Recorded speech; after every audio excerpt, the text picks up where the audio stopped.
Hello guys! Magandang gabi. Gabi na po at ako po ay magluluto pa lamang. Bumili po ako ng isang pirasong bango sa palengke. Ito po aming ulam uli ngayon. Hugasan ko lang guys itong aming kasarola. Laglang na naman guys yung aming lababo.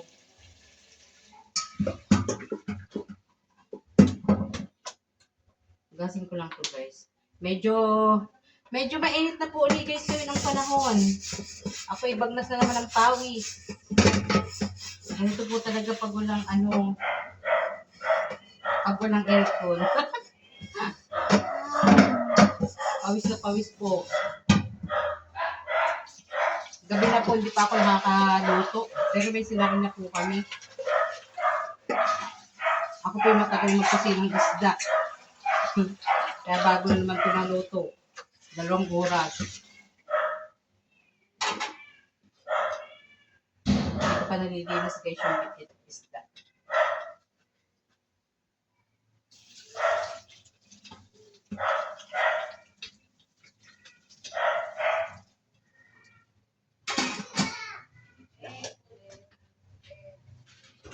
Asan yung palang ganita natin maliit? Ito pala. Ito guys. Ang mahal po ng bangus ngayon. Grabe. Pero, nag-menos na lang ako sa halo. Pero hindi ko po ito ilalahat. Kasi, yung pong aking mga anak ay nagre-reklamo na. Sabi nila, ano ba yan? Termin na ang bangus sa inyong binibili. Termin na ang bangus yung ulam. Hindi naman. Nagre-reklamo na po sila. Kaya hindi po nila alam. Pumili po rin ako ng 1/4 na hipon. Ihahalo ko po dito. Ihahalo ko po yung hipon dito sa sinigang na bangus.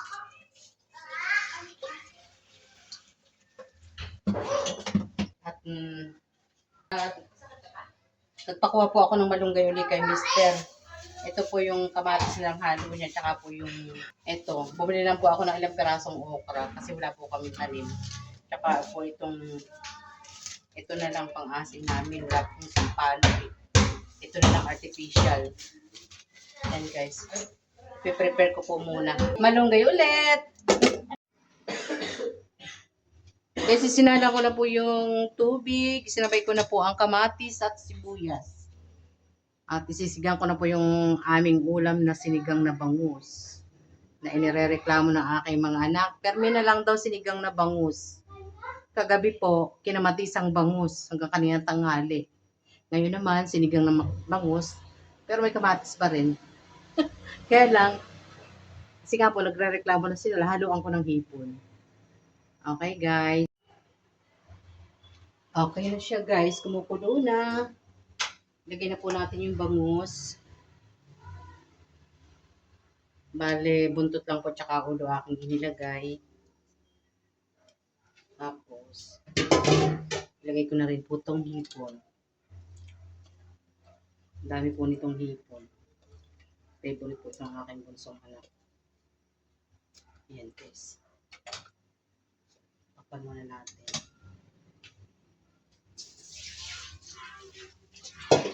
Hugasan ko lang guys yung malunggay. Yan. Yan guys. Lagyan na po natin ang okra. Ayan. Tapos, excuse me guys. Ako po hindi po naghihimay nito. Sasama ko po yan dyan lahat. Pati po yung tangkay niya. Mga stem. Yan po. Yan po ay namalak po dun sa aking tatay. Yung pong tatay ni Mister. Pag nagluluto po siya ng sinigang, hindi niya po tinatanggal ang sabahan. Hindi niya po tinatanggal yung mga ganito. Pero pag nagluluto po ako ng munggo, syempre, hinihimay ko po yan. Yan guys. Ang sarap. Tingnan natin siya guys. Amoy natin yung malunggay kasi malalapnos po ang malunggay. Malalapso.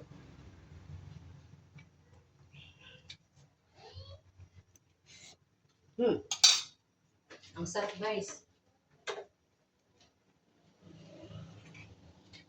Ngayon po natin yung malunggay.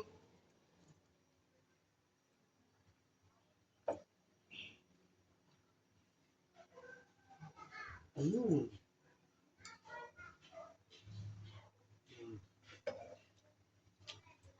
Di ba guys? So, ayan. Okra na lang po yung natira.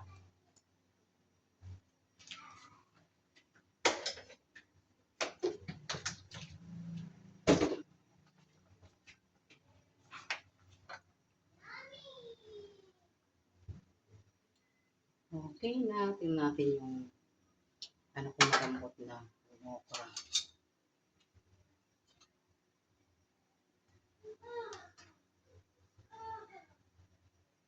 Matigas pa guys yung okra.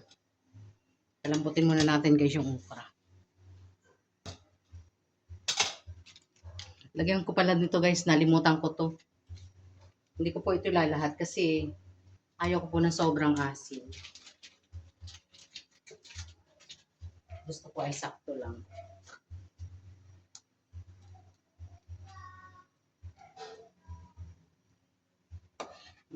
Taba ng hipon. Okay na siya guys. Tikman uli natin.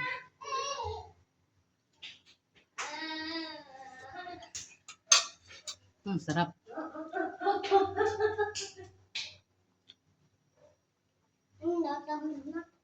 Okay na siya guys. Luto na to. Kakain na tayo. Sarap. Okay na. Okay na po. Kain na. Okay na po guys yung aking sinigang na hipon. Nagpalit po ako ng damit kasi sobrang init po dito. Okay na po guys, kakain na po tayo. Luto na po ang aking sinigang na hipon. Ayan na po, magkakain lang po ako. Ito na guys. Paglagay na po tayo ng pinggan. Kakain na uli, pero yung aming mga pinggan, hindi pa naitataob sa lalagyan. Kalat pa rin po ang lamesa. Hi guys!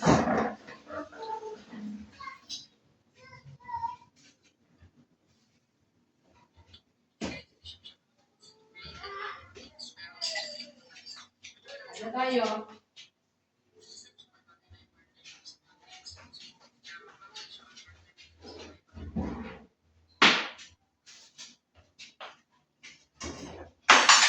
Ito yung pinababa sa April.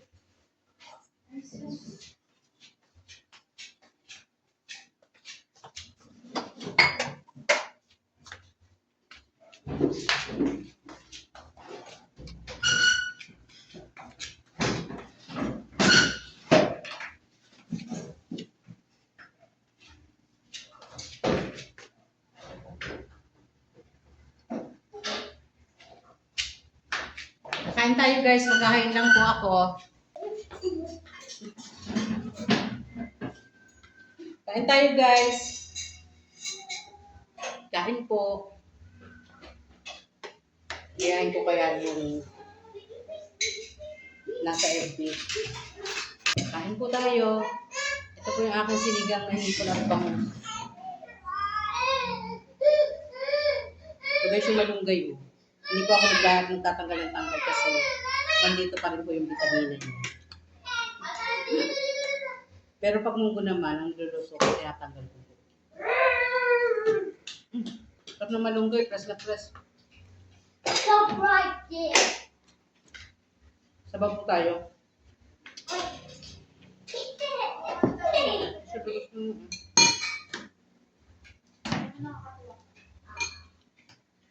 Ala, baka tangkuin na ano?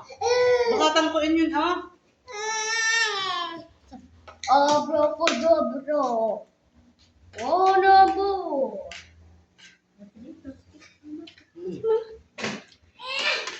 Ang sarap po. Ang sarap po ng aking luto. Siyempre, lagi namang masarap ang luto po. Ano po? Kaso mainit.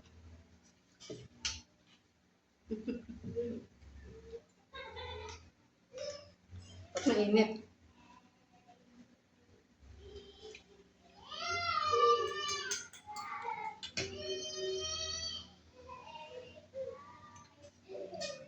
sa akin, buntot ng bangus. Paborito ko yung buntot ng bangus. Siya naman, ulo ng bangus ang gusto. Ako naman, buntot.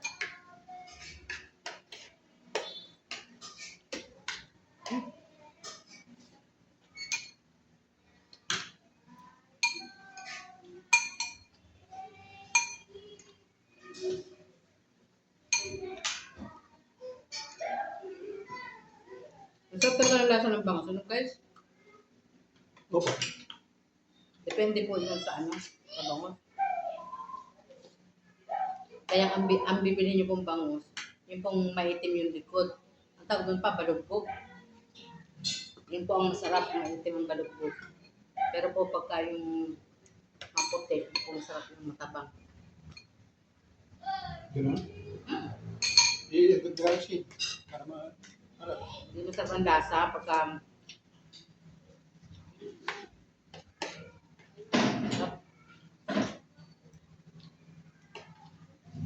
Kapag ito? May ipon yun. kaya mayroong mga taong allergy sa ipon. Allergy po sa ipon yung Diprit. Allergy sa ipon yung anak kong yan, oh. Mana sa papa niya. Yung papa niya kasi hindi po kumakain ng mga ganyan. Mga limango, limasag. Yeah. Okay guys. Malalagyan po yung cellphone ko. Ay. Ayun ang batang yun. Ang makulit. Hanggang dito na lang guys ha.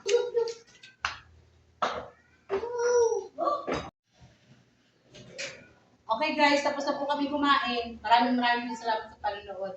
Nawa po ay nagustuhan niyo po yung aming video. Ang sarap po ng sabaw na aking niluto. Siyempre, lagi namang masarap. Nasatisfied din po yung aking puso kasi paborito niyo po yung hipon. Thanks for watching guys. Please subscribe my channel po. God bless po.